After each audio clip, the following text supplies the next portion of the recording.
जय श्री महादेव। हम लोग आगे तरफ चलते हैं। रुद्र संहिता के अगली हेडलाइन है, श्री हरि को सृष्टि की रक्षा का भार एवं भोग मोक्ष दान का अधिकार भगवान शिव का अंतर्धान होना। परमेश्वर शिव बोले, उत्तम व्रत का पालन करने वाले हरे विष्णु, अब तुम मेरी दूसरी आज्ञा सुनो। उसका पालन करने से तुम सदा समस्त लोकों में माननीय और पूजनीय बने रहोगे। ब्रह्मा जी के द्वारा रचे गए लोक में जब कोई दुख या संकट उत्पन्न हो, तब तुम उन संपूर्ण दुखों का नाश करने की सदा तत्पर रहना।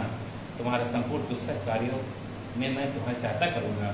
तुम्हारे जो दुर्जय और अत्यंत उत्कट शत्रु होंगे, उन सबको मैं मार गिराऊंगा। हरे, तुम नाना प्रकार के अवतार धारण करके लोक में अपनी उत्तम कीर्ति का विस्तार करो और सबके उद्धार के लिए तत्पर रहो। तुम रुद्र के ध्येय और रुद्र तुम्हारे ध्येय हैं। तुम में और रुद्र में कुछ भी अंतर नहीं है। जो मनुष्य रुद्र का भक्त होकर तुम्हारी निंदा करेगा, उसका सारा पुण्य तत्काल भस्म हो जाएगा। उसको उत्तम विष्णु तुमसे देश करने के कारण मेरी आज्ञा से उसको नरक में गिरना पड़ेगा। संस्कृत में छोटा सा श्लोक है, रुद्रधेयो भवस चय हर्षता युरंतरम नैवताओ रुद्रस्य किंचन। यह बात सत्य है, सत्य है, इसमें संशय नहीं है। तुम इस लोक में मनुष्यों के लिए विशेषता भोग और मोक्ष प्रदान करने वाले और भक्तों के ध्येय तथा पूज्य होकर प्राणियों का निग्रह और अनुग्रह करो। ऐसा कहकर भगवान शिव ने मेरा हाथ पकड़ लिया और श्री विष्णु को सौंप कर उनसे कहा, तुम संकट के समय सदा उनकी सहायता करते रहना, सबके अध्यक्ष होकर सभी को भोग और मोक्ष प्रदान करना तथा सर्वदा समस्त कामनाओं का साधक एवं सर्वश्रेष्ठ बने रहना। जो तुम्हारी शरण में आ गया, वह निश्चय ही मेरी शरण में आ गया। जो मुझ में और तुम्हें अंतर समझता है, वह अवश्य नरक में मिलता है। ब्रह्मा जी कहते हैं, देवर्षि भगवान शिव का यह वचन सुनकर मेरे साथ भगवान विष्णु ने सबको वश में करने वाले विश्वनाथ प्रणाम करके मन स्वर में कहा। श्री विष्णु बोले, करुणा सिंधु जगन्नाथ शंकर, मेरी यह बात सुनिए। मैं आपकी आज्ञा के अधीन रहकर यह सब कुछ कार्य करूंगा। स्वामी, जो मेरा भक्त होकर आपकी निंदा करे, उसे आप निश्चय ही नरकवास प्रदान करें तथा जो आपका भक्त है वह मुझे अत्यंत प्रिय है। जो ऐसा जानता है उसके लिए मोक्ष दुर्लभ नहीं है। श्री हरि का कथन सुनकर दुखहारी हर ने उनकी बात का अनुमोदन किया और नाना प्रकार के धर्मों का उपदेश देकर हम दोनों के हित की इच्छा से हमें अनेक प्रकार के वर दिए। इसके बाद भक्त वत्सल भगवान शंभु कृपा पूर्वक हमारी ओर देखकर हम दोनों के देखते देखते सहसा वहीं अंतर्धान हो गए। तभी से इस लोक में लिंग पूजा का विधान चालू हुआ है। लिंग में प्रतिष्ठित भगवान शिव भोग और मोक्ष देने वाले हैं।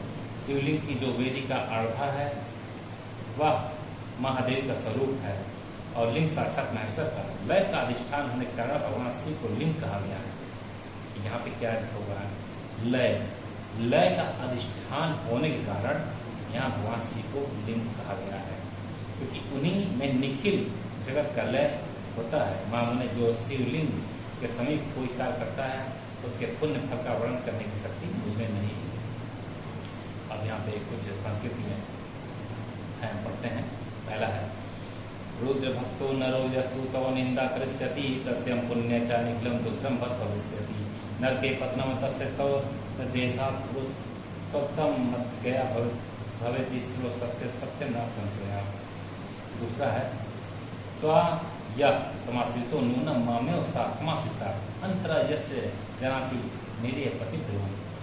तीसरा है, मम तस्या स्वामी सत्वम निंदा करिष्यति तस्य वै मेरे वासम प्रचत नितम ध्रुवम तद्भक्तो यो भवेत्सव मिनम प्रियतरो ईसा एवं वै यो विजानति तस्य मुक्तिं दुर्लभा।